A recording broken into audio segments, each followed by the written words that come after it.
马尔科闪金公布，罗杰佩刀设定披露。大家好，我是朱尔本。海贼王生命卡图鉴最新一期的情报已经释出，与 SBS 一样，来自尾田的官方设定，干货满满。这次生命卡分为两大主题，披露27名主要角色。第一部分主题为传说中的男人，主要是新世界强者们的情报更新。第二部分为决议的出征，赤鞘9人，主要就是武士们的情报了。话不多说，我们按照顺序逐个来看。先看第一位。海贼王中最励志的角色之一，海军上校兼 SOL 的队员，卡普机奖的关门弟子科比。这次的生命卡里没有透露更多的新情报，基本上是已知信息的汇总。生日为5月13日。有意思的是，他的所属船从卡普的军舰变更为海军船。看来科比现在也是独当一面的海兵了。生命卡中注明具备武装色和见闻色，科比的见闻色似乎有着极为宽广的感知范围，假以时日必成大佬。第二位，革命军西军军队长，巨人族中的人妖，推果实能力者茉莉。外号毛皮的茉莉，她的腿毛确实挺多的。生日为9月11日，正式公布赏金2亿9300万贝里。这个赏金水平在新世界里算是偏低的。要知道茉莉可是比金狮子还要更早从推进城越狱的人，一手挖出了5.5层的新人妖乐园，神不知鬼不觉的在圣地玛丽乔亚挖出了地下基地。大概是世界政府对他的能力严重低估了，以他的搞事能力，绝对不止区2亿贝里。海贼中的悬赏金额是如何决定的呢？所有海贼的赏金由海军本部根据已知情报界定，会综合考虑犯罪者的实力以及对世界政府威胁程度的高低。对海军或者政府，甚至对平民的危害程度越大，金额就越高。但是超过3亿后，金额就不会轻易上涨了。比较特殊的是七武海，获得赤分后，赏金就会停止增加了。所以赏金并不等于战斗力。了解了这个设定，我们就能够明白为什么有些人能力很强，赏金却不高。接着来看第3位，革命军东军军队长，鼓舞果实能力者，穿着暴露差点就要打码的贝洛贝蒂。生日为6月15日。此次公布赏金为4亿5700万贝里，比胜平还高了1900万贝里。其余设定没有新增，不过也明确了他具备武装色和见闻色，这两种霸气几乎是标配了。来看第4位，革命军南军军队长，撞脸漫威火箭浣熊的林德伯格。此次生命卡明确其为猫类毛皮族，出生于佐乌的毛茸茸公国。生日为5月21日，赏金为3亿1600万贝里，略低于3至。林德伯格是一个武器发明家，出场时就一身神装，如果哪天说他是改造人，相信大家也不会觉得惊讶。接着来看第5位，革命军北军军队长，与隔壁村宇智波鼬有同款能力的乌鸦。此次生命卡明确是恶魔果实能力者，但没有公布具体名称和能力。从他之前的出手来看，能在瞬间将身体分裂成无数只乌鸦，并且在乌鸦形态下可以与人正常沟通，似乎并不是普通的动物系，也许是某种超人系。其实从造型来看，乌鸦的外表更像秃鹫。生日为9月18日，赏金为4亿贝里，中规中矩。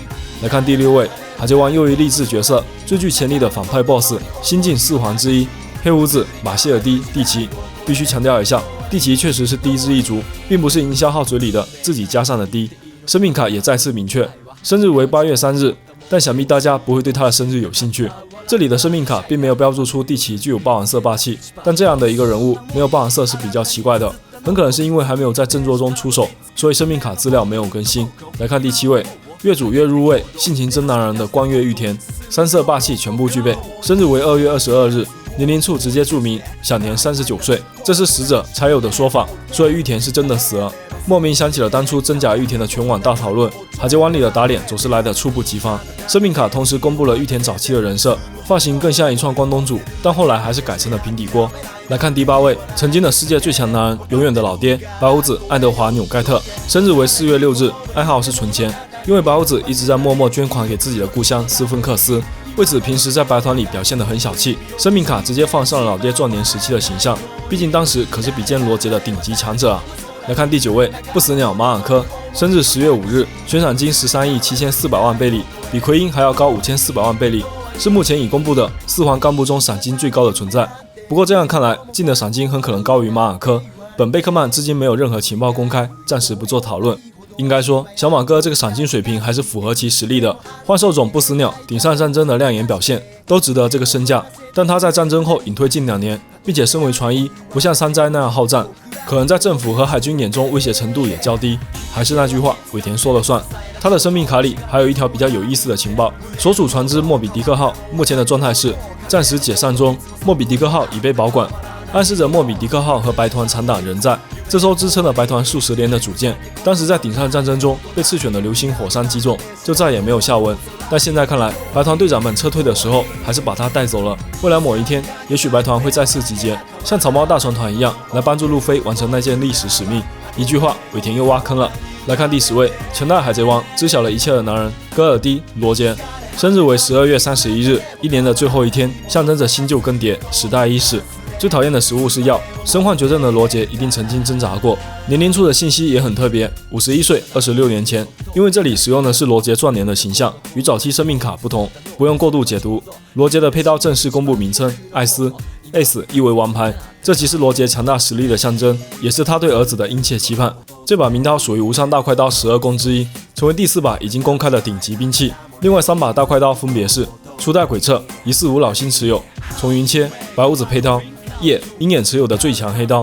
这次的罗杰生命卡还特地强调了奥罗杰克森号上的神秘巨蛋，据说罗杰离开时还没有孵化，再次强调是一个伏笔。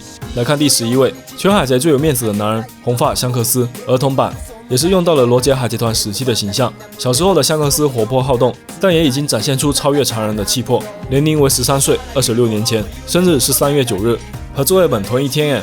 突然感觉我也有了一点点薄面。小香克斯喜欢戴帽子，除了草帽外，也戴过其他帽子，比如罗杰的船长帽。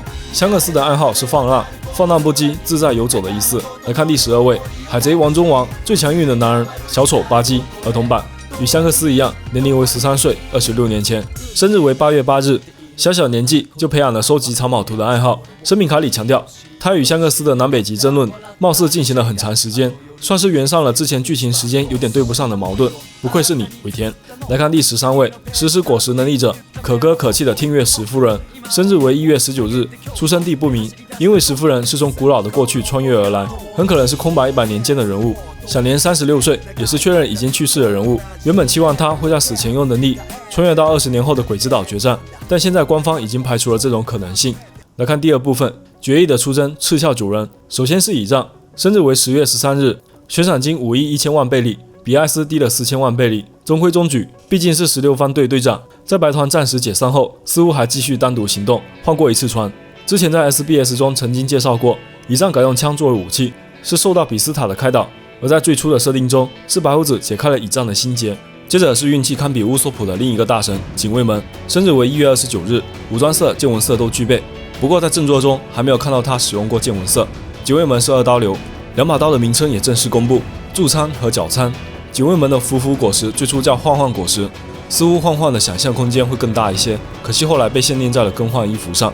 然后是人生的拙劣演员黑炭康史昂，生日为7月21日，其能力正式公布：超人系比比果实。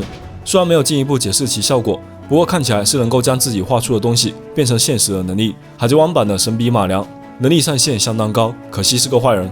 讨厌的食物是桃子，所以打桃子柱一顿也是理所当然的。康史昂的画笔同时也是他的配刀，名叫食死梅。接着是忠诚可靠的白昼之王犬蓝，直接用上了最帅的月光狮子形态，生日为10月11日，兴趣是白天喝酒，毕竟晚上都在睡觉。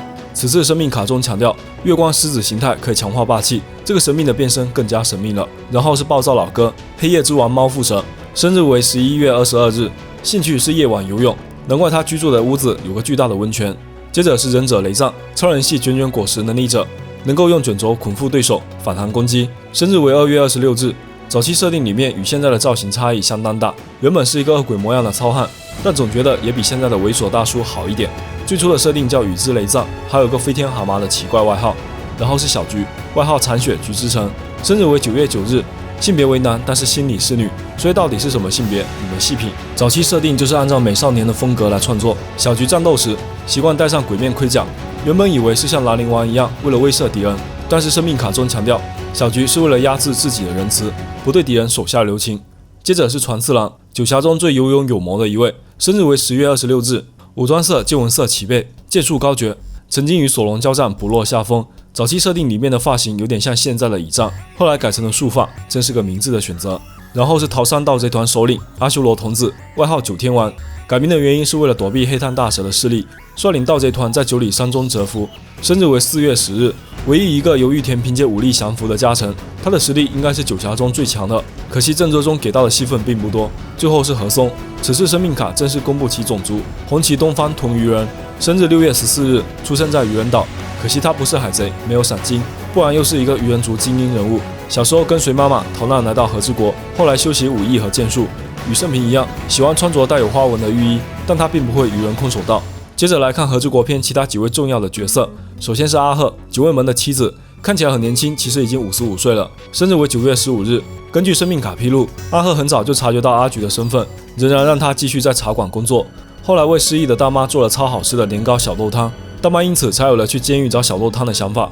后来在霍尔德姆来到镇上时，阿赫又挺身而出，保护了武士和村民们。虽然警卫门消失了20年，但阿赫一直在守护着这个残破的国家，实在是一位令人钦佩的女性。然后是小忍，外号迷人女忍者，男人杀手之阿忍，超人系叔叔果实能力者，能够加速物体的成熟腐败。看似没有什么用处的能力，却2次躲开了凯多的追杀，堪称 MVP。曾被怀疑为内奸，实际上对光月家忠心耿耿，不输赤鞘。设定中原本20年后也是美女忍者的形象，但为了制造强烈的印象感，改成了大妈的造型，惨。